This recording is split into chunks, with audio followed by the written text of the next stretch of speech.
In this video, I'll show you how to add your vendors to QuickBooks Online.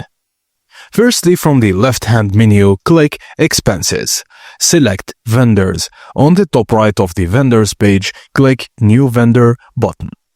You'll see the vendor information window. Here's what you can fill out: vendor display name, company name, name to print on checks, email, phone and website, billing address, notes, attachments, or track payment for 1099.